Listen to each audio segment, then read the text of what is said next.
Hello friends. मैं सी अजय काबरा और हम पढ़ रहे हैं अभी अकाउंटेंसी की बेसिक्स। अकाउंटेंसी में जो हमें ट्रांजैक्शंस प्रोसेस करने होते हैं वो किस तरह से आइडेंटिफिकेशन करना है उनका, कैसे उनकी रिकॉर्डिंग और प्रोसेसिंग करनी है, उसकी पूरी एक वेल डिफाइंड सीरीज है। और उस सीरीज के हिसाब से हमें उन ट्रांजैक्शंस को प्रोसेस करके और अकाउंटेंसी के ऑब्जेक्टिव्स तक जाना होता है। तो स्टार्ट करते हैं हम।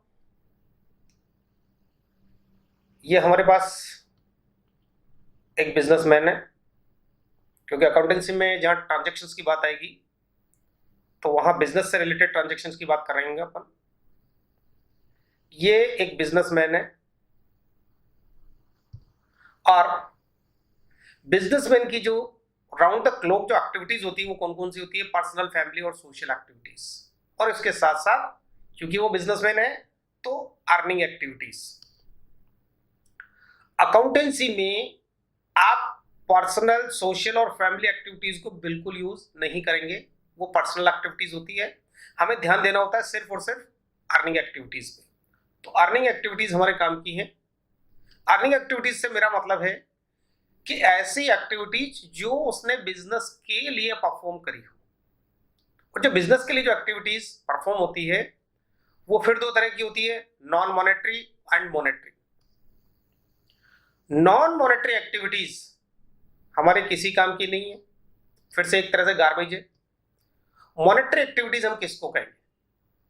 मॉनेटरी एक्टिविटीज मींस ऐसी एक्टिविटीज जिनमें कैश इन या आउट हो रहा हो हमारे बिजनेस में, कोई भी आइटम इन या आउट हो रहा हो हमारे बिजनेस में, एसेट्स और लाइबिलिटीज में इंक्रीज या डिक्रीज हो रहा हो, या किसी इनकम या एक्सपेंस से रिलेटेड कोई बात हो रही है, यह मॉनेटरी एक्टिविटीज होती है। तो बिजनेसमैन की अर्निंग एक्टिविटीज, बिजनेसमैन की अर्निंग एक्टिविटीज और उसमें से भी मॉनेटरी एक्टिविटीज।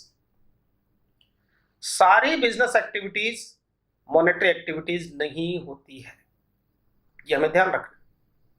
जैसे एक बिजनेसमैन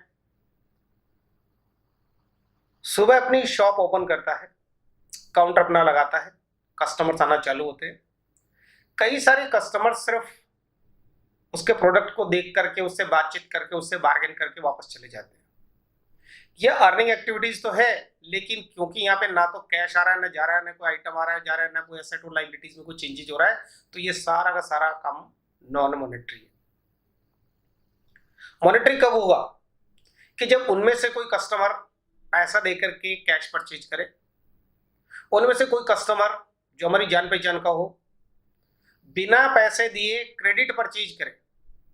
मॉनेटरी होने के लिए जरूरी नहीं है कि कैश आए, इनमें से कोई भी एक, ये जो अपने पास में टर्म लिखी हुई है ना, इनमें से कोई एक परफॉर्म होनी है। तो जरूरी नहीं है कैश आए। क्रेडिट सेल में क्या होता है, आइटम तो बाहर चला जाता है। तो कोई कस्टमर बिना कैश दिए क्रेडिट परचेज करे, कोई कस्टमर बिना प्रोडक्ट लिए आपको कैश दे, मतलब एक तरह से एडवांस पैसा दे करके कोई प्रोडक्ट या सर्विस आपके फ्यूचर के लिए आपको बुक करा के जाए, तो ये सब मॉनेटरी एक्टिविटीज हो जाएगी। बिजनेसमैन की जितनी भी अर्निंग एक्टिविटीज जो मॉनेटरी नेचर की भी होगी उनको हम बोलेंगे ट्रांजैक्शन। बिजनेसमैन की earning plus monetary activities, those are called transaction. अब अकाउंटेंसी में दो चीजें हैं, एक तो होता है ट्रांजैक्शन और एक होता है इवेंट। ट्रांजैक्शन और इवेंट में क्या फर्क है? ट्रांजैक्शन दो पार्टी के बीच में होता है, जिसमें से एक तो हमारा बिजनेस होगा और दूसरा कस्टमर, सप्लायर, एम्प्लॉय कोई भी हो सकता है। और एक होता है इवेंट। इवेंट ट्रांजैक्शन का रिजल्ट होता है। इजी तरीके से अगर आप समझना चाहते हैं तो आप पढ़ रहे हैं, ये ट्रांजैक्शन है, मतलब जिसमें कोई एक्टिविटी हो रही है, जिसमें कोई परफॉर्मेंस हो रही हो, कोई एक्ट हो रहा हो, वो है ट्रांजैक्शन। तो अगर पढ़ना ट्रांजैक्शन है तो पास या फेल होना वो इवेंट। आखिर में जाकर के जो बचेगा, जो उसका रिजल्ट होगा, जो दूसरों को बताने के लिए हमारे पास होगा, वो इवेंट होता है। अब इसी तरह से अगर बिजनेस में आप देखें तो बिजनेस में ट्रांजैक्शन क्या होंगे, जो दो पार्टीज के बीच में हो, जिनकी वजह से हमारे एसेट्स लायबिलिटीज के अंदर कुछ चेंजेज आए,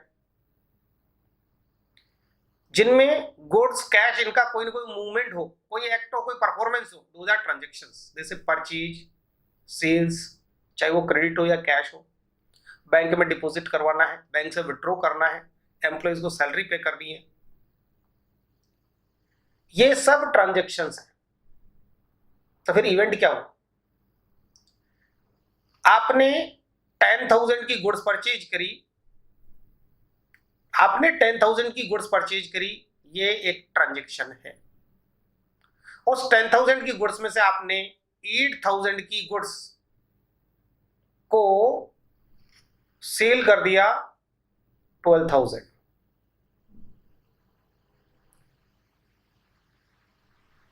आपने 10,000 की गुड्स परचेज करी और आपने उनको सेल किया 8,000 की कॉस्ट गुड्स 12,000। तो यहां पे क्या हो गया है, 2,000 रुपए का एक तो आपके पास क्लोजिंग स्टॉक बच रहा है एट कॉस्ट। इसको यहां देखेंगे अपन,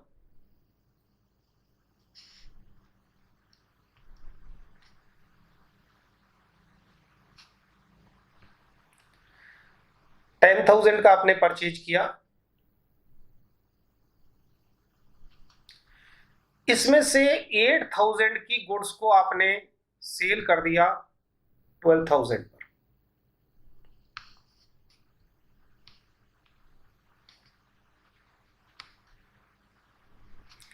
तब आपके पास में 2,000 रुपए का तो क्लोजिंग स्टॉक बच रहा है, और यहां से आप देखेंगे तो ये वाली जो चीज है ये आपके लिए एक 4,000 रुपए का प्रॉफिट जनरेट कर रही है। प्रॉफिट 4,000।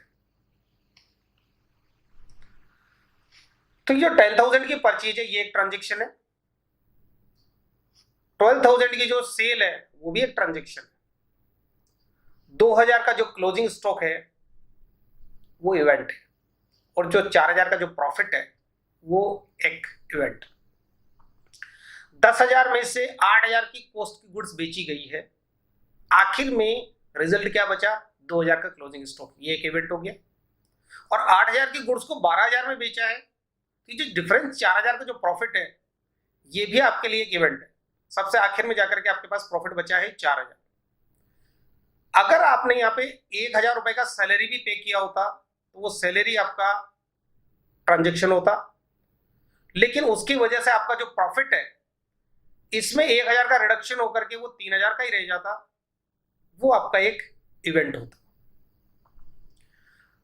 तो ट्रांजेक्शन को आप रिकॉर्ड करेंगे, इवेंट रिकॉर्ड नहीं होते।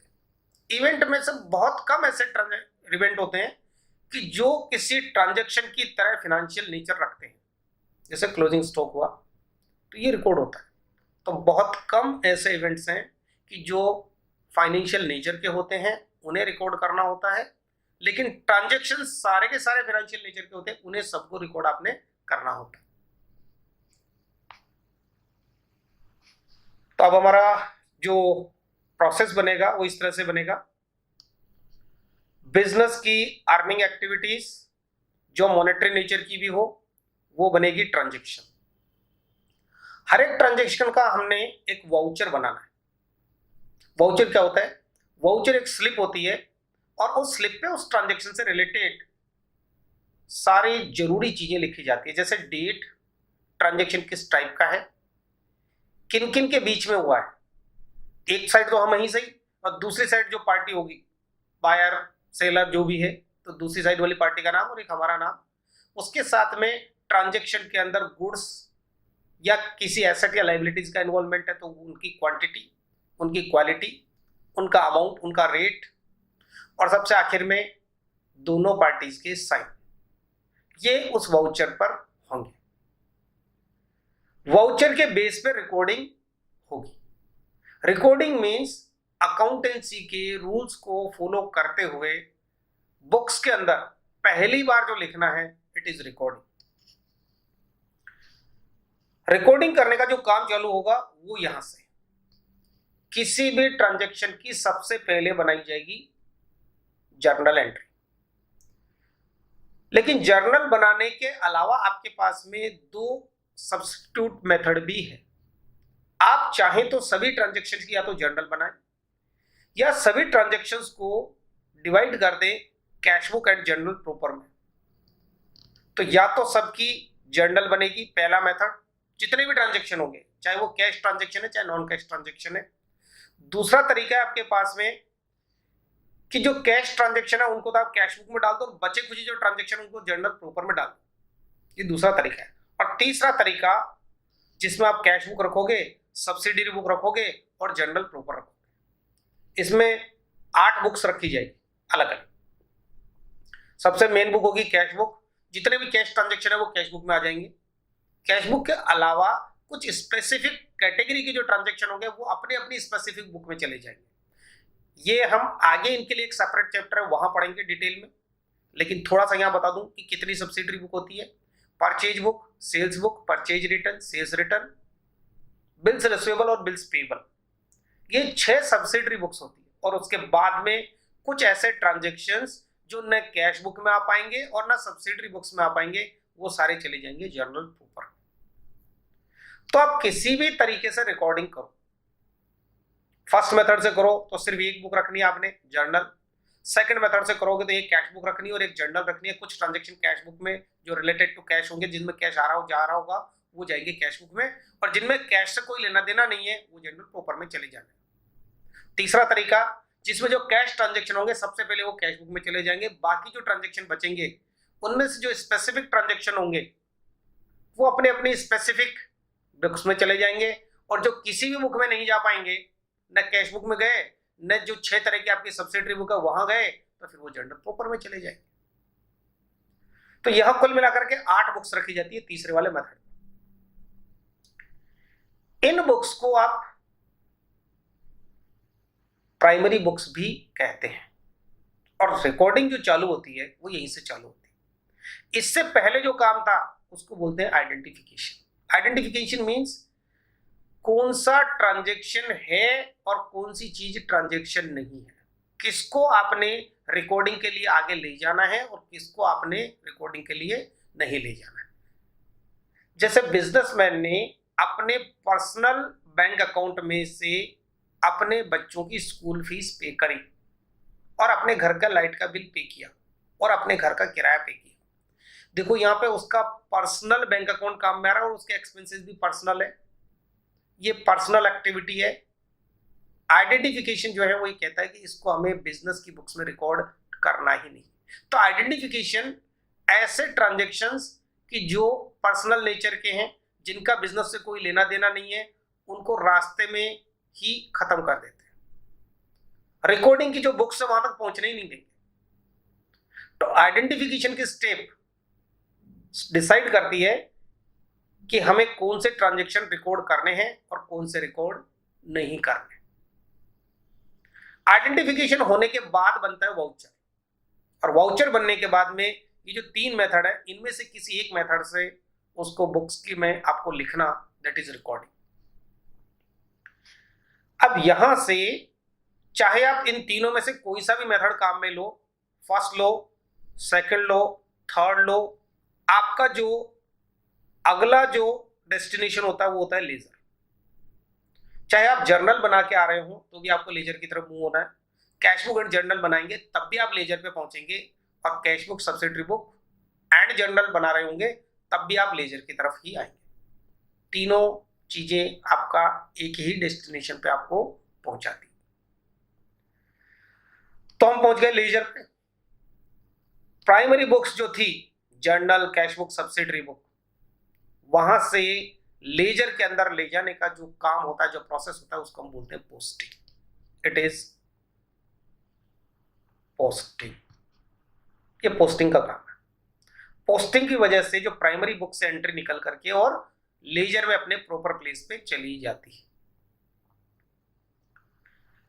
लेजर में जब वो जाएगी, लेजर में जाने के बाद में वो क्लासिफाइड हो जाती है, इसलिए लेजर बनाने की प्रोसेस को क्लासिफिकेशन भी कहते हैं।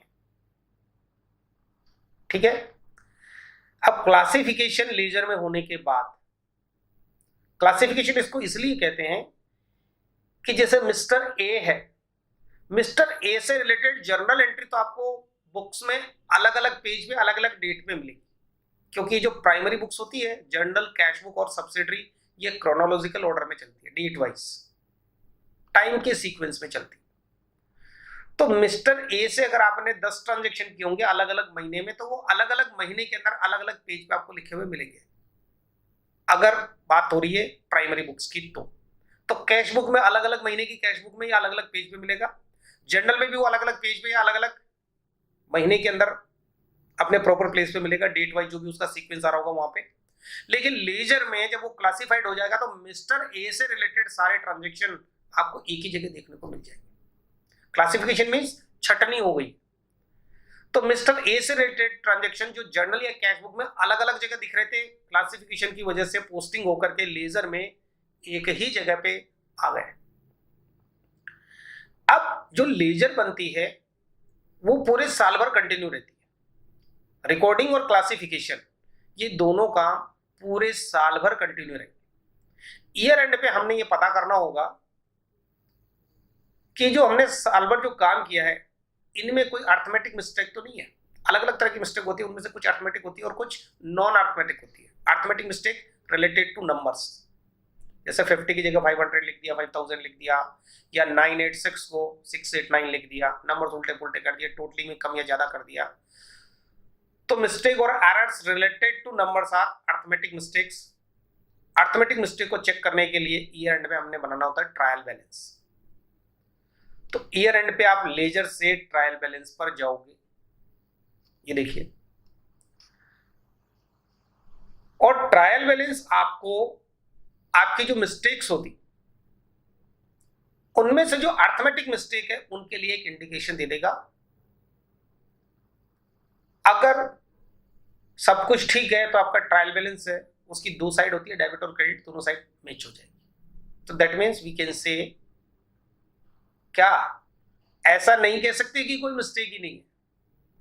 ट्रायल बैलेंस का मैच होना इस चीज की गारंटी नहीं देता है कि कोई अर्थमेटिक मिस्टेक नहीं है।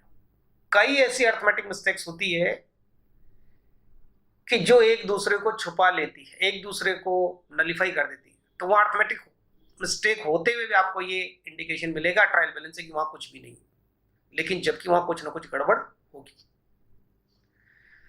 लेकिन ट्रायल बैलेंस आपको ज्यादातर अर्थमेटिक मिस्टेक है उनके बारे में बता देता है। तो ये जो लेजर है, यहां से आप बिना ट्रायल बैलेंस बनाए भी आगे जा सकते हैं क्लोजिंग एंट्रीज की तरफ, और ट्रायल बैलेंस बना करके भी जा सकते हैं, क्योंकि ट्रायल बैलेंस एक फिल्टर की तरह काम करता है, एक वायरस स्कैनर की तरह से काम करता है, और आपको आपकी गलतियां ढूंढने का और सुधारने का एक मौका देता है। इसलिए ट्रायल बैलेंस के थ्रू होके जाना ज्यादा अच्छा है, क्योंकि ट्रायल बैलेंस के थ्रू होके जाएंगे ना तो आपको रेक्टिफिकेशन ऑफ एरर का चांस मिलेगा, गड़बड़ियां आपको पता पड़ेगी, और बहुत सारी गड़बड़ें आप इसमें से ढूंढ लेंगे और उनको ठीक कर लेंगे। अकाउंटेंसी के अंदर अगर कोई मिस्टेक आप कर देते हो और उसको टाइम पर अगर आप सुधार लेते हो तो कोई दिक्कत नहीं है, लेकिन अगर टाइम के साथ साथ वो मिस्टेक आगे चलती रहती है तो कुछ मिस्टेक ऐसी होती है जो एक्यूमुलेशन नेचर की होती है, वो एक्यूमुलेट होती रहेगी, और आज जो 1 रुपए वो बढ़ते बढ़ते 100 होगा, कल को 1000 होगा और फिर 1 लाख भी होगा। तो यहां से आपको एरर्स को पहचानना है और उनको निकालना है, तो उसके लिए आपको ट्रायल बैलेंस बनाना चाहिए।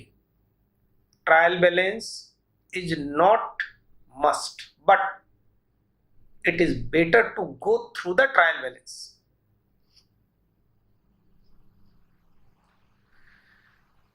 जब आप ट्रायल बैलेंस बना चुके होंगे, रेक्टिफिकेशन कर चुके होंगे, तो उसके बाद क्लोजिंग एंट्रीज होगी। क्लोजिंग एंट्रीज आपके ट्रायल बैलेंस को 3 टुकड़ों में तोड़ देगी। उसका कुछ पोर्शन ट्रेडिंग अकाउंट की तरफ मूव हो जाएगा, कुछ प्रॉफिट एंड लॉस अकाउंट की तरफ चला जाएगा, और बाकी बचा हुआ जो मटेरियल होगा वो एसेट्स और लायबिलिटीज होगी और वो आ जाएगी आपकी बैलेंस शीट के अंदर।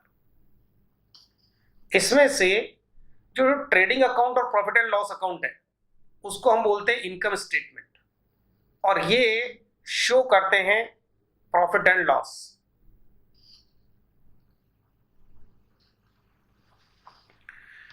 ट्रेडिंग अकाउंट और प्रॉफिट एंड लॉस अकाउंट ये दोनों मिलकर के इनको हम बोलते हैं income statement. Trading account and profit and loss account shows profit और loss for the period. Period means क्या? कोई भी पर्टिकुलर पीरियड जिसके लिए आपने ट्रायल बैलेंस बनाया था, वो क्वार्टरली भी हो सकता है, वो हाफ ईयरली भी हो सकता है, और वो आपका एक फुल ईयर भी हो सकता है। जब भी जिस पीरियड के एंड पे आपने इनकम स्टेटमेंट बना लिए तो उस पीरियड के लिए आपको वो प्रॉफिट या लॉस शो कर देंगे। एक होता है पोजीशन स्टेटमेंट, बैलेंस शीट का ही दूसरा नाम है पोजीशन स्टेटमेंट। पोजीशन स्टेटमेंट आपको ये बताती है कि एक पर्टिकुलर पॉइंट ऑफ टाइम पर, ध्यान देना है, income statement means trading and profit and loss account, ये दोनों तो होते हैं अकाउंट, और जो अकाउंट होते हैं वो होते हैं पीरियड ऑफ टाइम के लिए। Period of time this date to this date means 1 April to 31 March, तो 1 साल हो गया। 1 जनवरी टू 31 दिसंबर, ये भी 1 साल हो गया। ये 1 साल भी हो सकता है 6 महीने। तो ये पीरियड है जिसमें एक स्टार्टिंग डेट होगा और एक एंडिंग डेट होगा। उसके लिए तो बनाओगे आप ट्रेडिंग एंड P&L अकाउंट, और वो आपको उस पीरियड ऑफ टाइम का प्रॉफिट और लॉस शो करेंगे। लेकिन जो बैलेंस शीट है वो पीरियड ऑफ टाइम के लिए नहीं होती है, वो एक पॉइंट ऑफ टाइम के लिए होती है। पॉइंट ऑफ टाइम में स्टार्टिंग और एंडिंग पीरियड नहीं होता है, कोई एक डेट होती है, और उस डेट का भी कोई एक पर्टिकुलर इवेंट या टाइम होता है। जैसे 31 मार्च को बैलेंस शीट बनी, तो 31 मार्च में आप बैलेंस शीट के ऊपर इस तरह से नहीं लिखेंगे कि 1 April to 31 March. No, balance sheet जो होती है वो ईयर एंड पर बनाई जाती है, मींस 31 मार्च को। और 31 मार्च को भी कौन से पॉइंट ऑफ टाइम, 31 मार्च में अपने आप में 24 आवर्स है, तो 31 मार्च में भी वो कौन से टाइम की वो पोजीशन इंडिकेट कर रही होगी? सबसे आखिरी इवेंट रात को 12 बजे, क्लोजिंग, 31 मार्च का क्लोजिंग। इसीलिए बैलेंस शीट के ऊपर जो हेडिंग लिखा जाता है वो लिखा जाता है बैलेंस शीट एज एट। पहले लिखा जाता था एज ऑन। एज ऑन में तो वो पूरा डे आ गया जिसमें 24 आवर्स है, 24 आवर्स में से कौन सा इवेंट मानूं? जबकि एज एट का मतलब होता है 31 मार्च या 31 दिसंबर, जो भी डेट है उस डेट का आखिरी इवेंट। इसलिए बैलेंस शीट को हेडिंग लिखी जाती है एज एट। जबकि ट्रेडिंग अकाउंट और प्रॉफिट एंड लॉस अकाउंट के ऊपर जो हेडिंग लिखी जाती है वो होता है for the period from this date to this date. अब अगर इन तीनों को एक साथ बोलेंगे तो हम इनको नाम रख देते हैं financial statement. Trading account, profit and loss account और बैलेंस शीट, इन तीनों को जॉइंटली अगर बोलेंगे तो ये नाम रहेगा इनका फाइनेंशियल स्टेटमेंट। ये जो तीनों चीजें हैं एक्चुअल में एक तरह से ये बिजनेस की मार्कशीट होते हैं, बिजनेस के पूरे साल भर के, और अभी क्या पोजीशन में बिजनेस खड़ा है, ये सब कुछ एक समरी के स्टाइल के अंदर आपको एक स्टोरी सुना देते हैं।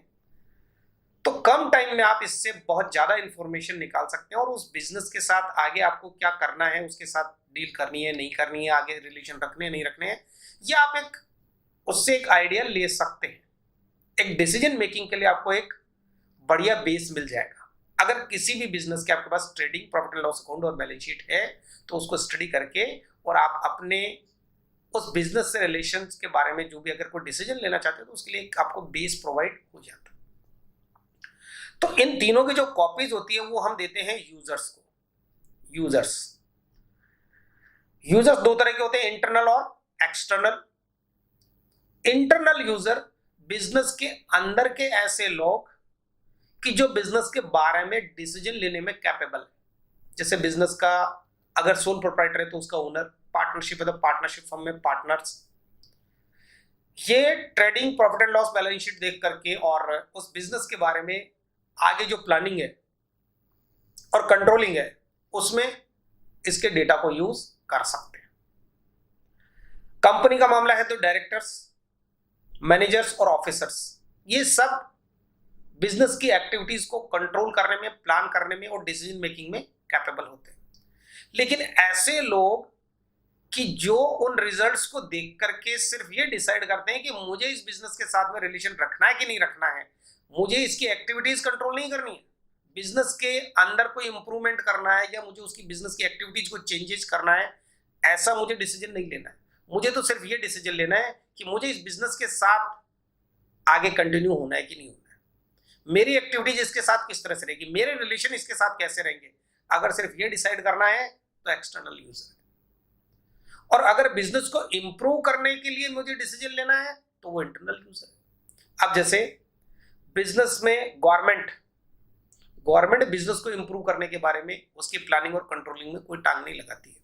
गवर्नमेंट को सिर्फ और सिर्फ अपने टैक्सेस से मतलब होता है, मतलब मुझे इस बिजनेस के साथ क्या रिलेशन रखना है, इसको कितना प्रॉफिट हुआ वो देखना है और मुझे उस पर इतना टैक्स लेकर मुझे निकल जाना है। अब ये जाने और इसकी प्लानिंग जाने, इसकी कंट्रोलिंग जाने, मुझे इससे कोई लेना देना नहीं, इसलिए गवर्नमेंट हो गई एक एक्सटर्नल यूजर। इसी तरह से क्रेडिटर्स सिर्फ ये देखेंगे कि बिजनेस की पेइंग कैपेसिटी कैसी है, इसकी परचेज सेल कितनी क्वांटिटी में होती है, मेरे से ये कितना परचेज कर पाएगा और क्या टाइम पे मुझे पेमेंट कर पाएगा। तो मुझे मतलब क्रेडिटर को बिजनेस से रिलेशन रखना है कि नहीं रखना है, और रखना है तो कितनी दूर तक और किस तरीके से रखना है, इसके बारे में सोचना है। बिजनेस को इंप्रूव करने के बारे में ये कुछ नहीं बोलेगा, तो ये भी एक्सटर्नल यूजर है। सिमिलरली बैंक हमें लोन देता है,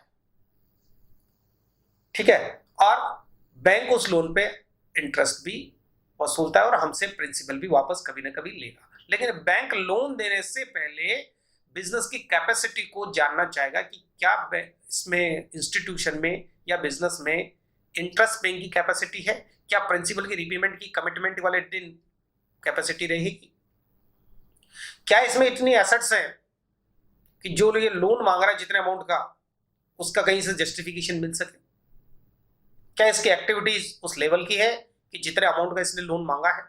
इन सब को डिसाइड करने के लिए बैंक्स फाइनेंशियल स्टेटमेंट्स की कॉपी मांगती है लास्ट 2, 3 या 5 ईयर्स की।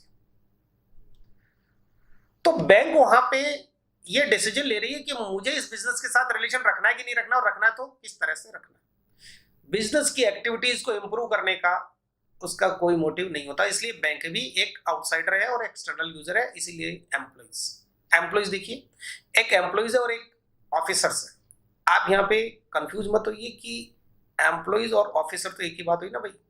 हाँ, ऑफिसर और मैनेजर हमारे एम्प्लॉय होते हैं, लेकिन ऐसे मैनेजर या ऑफिसर्स जो बिजनेस के बारे में डिसीजन ले सकते हैं वो इंटरनल यूजर में मानने आपको, और ऐसे एम्प्लॉइज मींस लोअर लेवल वाले क्लर्क वर्कर्स जिनको काम तो परफॉर्म करना है, कोई भी वर्क तो जो उनको दिया गया है वो परफॉर्म करना है, लेकिन डिसीजन मेकिंग का पावर उनके पास नहीं है।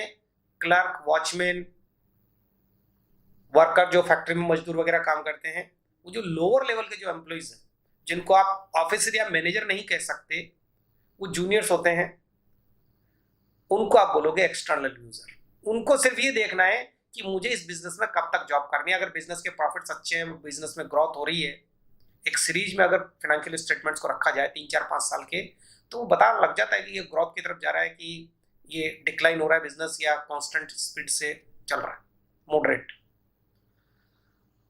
तो एम्प्लॉइज फाइनेंशियल स्टेटमेंट्स की सीरीज को देख करके इसकी ग्रोथ या इसके डिक्लाइन के बारे में पता लगाते हैं, और आगे इसी में जॉब कंटिन्यू करनी है या हमें किसी दूसरी कंपनी या दूसरे बिजनेस में हमको स्विच कर जाना है, हम यहीं पे रह करके हमारी ग्रोथ और इंक्रीमेंट का वेट करें या ना करें, ये डिसाइड होता है। मतलब मुझे एज एन एम्प्लॉय मुझे इस बिजनेस के साथ रिलेशन रखना है कि नहीं रखना, और रखना है तो किस तरह से मेंटेन करना।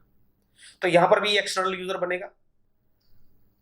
अब ये जो फाइनेंशियल स्टेटमेंट्स होंगे ये यूजर्स को दे दिए जाएंगे, और यूजर्स अपने अपने हिसाब से इनको इंटरप्रेट करेंगे और इनको यूज करेंगे।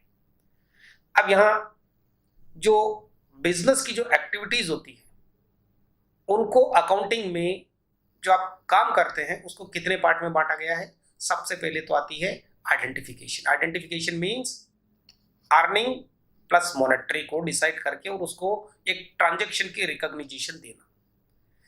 यहां से लेके और यहां तक का जो एरिया है ये आपका रिकॉर्डिंग है। Earning plus monetary equals to transaction. इसको डिसाइड करना कि क्या कोई एक्टिविटी ट्रांजेक्शन है या नहीं है। अगर है तो उसको आपको वाउचर बनाना है। ये जो काम है इसको हम बोलते हैं आइडेंटिफिकेशन। आइडेंटिफिकेशन के बाद ये जो 3 मेथड है, जर्नल, कैशबुक और कैशबुक के साथ में सब्सिडियरी जर्नल, यहां उस वाउचर या उस ट्रांजेक्शन की फर्स्ट टाइम बुक्स में एंट्री करना, दैट इज रिकॉर्डिंग। तो ये वाला जो काम है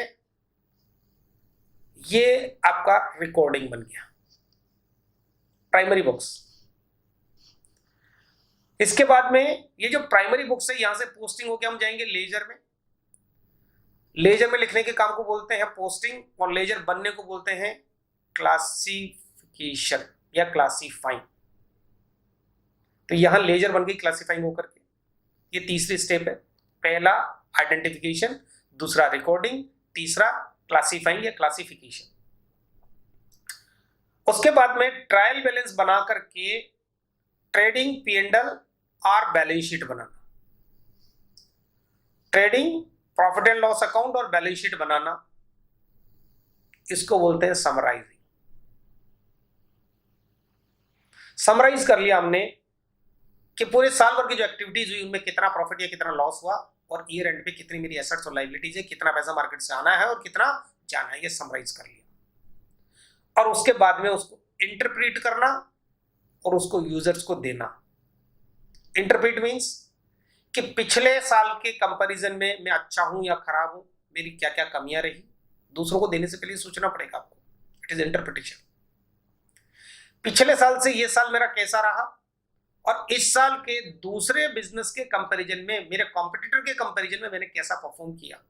जो बिजनेस के अंदर जो इकोनॉमिक वर्ड है और जो इकोनॉमी के जो हालात हैं उनको देखते हुए मेरे बिजनेस ने कैसा परफॉर्म किया। क्या मैं उनके बराबर चल पा रहा हूं, क्या मैं उनसे ज्यादा अच्छे से चल पा रहा हूं, ये इंटरप्रिटेशन। इंटरप्रिटेशन के लिए ratio, common size, comparative size, उन सबको यूज किया जाता है।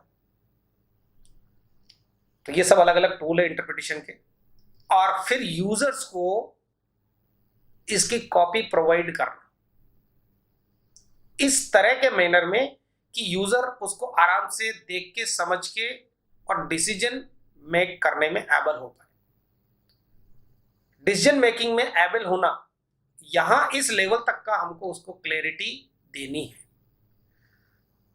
तो जो फाइनेंशियल स्टेटमेंट्स से जो हमको इंफॉर्मेशन मिली उसको इंटरप्रीट किया और उनको हमने यूजर्स को प्रोवाइड कर दिया, मींस कम्युनिकेट कर दिया। तो ये सबसे आखिरी स्टेप होती है कम्युनिकेशन टू यूजर्स। तो कुल मिलाकर के ट्रांजैक्शन का रिकॉग्निशन करने तक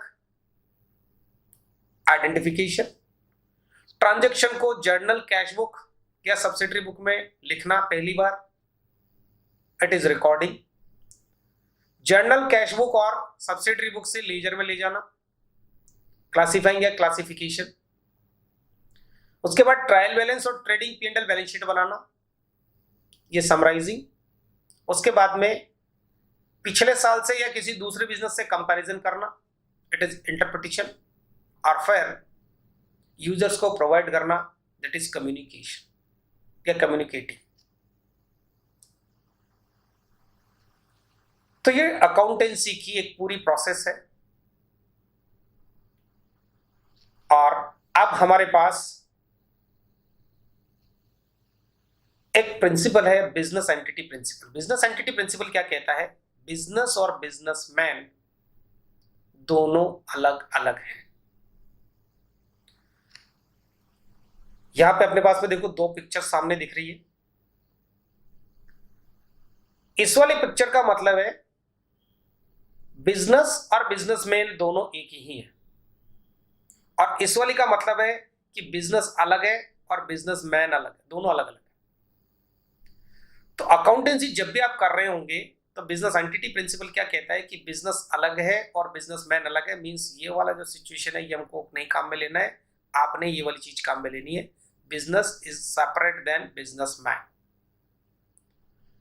तो इसका मतलब अगर बिजनेस और बिजनेसमैन दोनों अलग अलग है तो इनके बीच में भी ट्रांजैक्शन होना पॉसिबल है, क्योंकि अभी मैंने थोड़ी देर पहले आपको बताया था कि ट्रांजैक्शन में दो पार्टीज होती है। यहाँ पे एक पार्टी तो हो गई बिजनेस और दूसरी पार्टी हो गई बिजनेसमैन। तो इन दोनों के बीच में जब ये दोनों अलग अलग हो गए तो इन दोनों के बीच में भी एसेट्स और लायबिलिटीज का मूवमेंट होगा और उस मूवमेंट को आपको रिकॉर्ड करना होगा। अब उस मूवमेंट को आप कैसे रिकॉर्ड करोगे?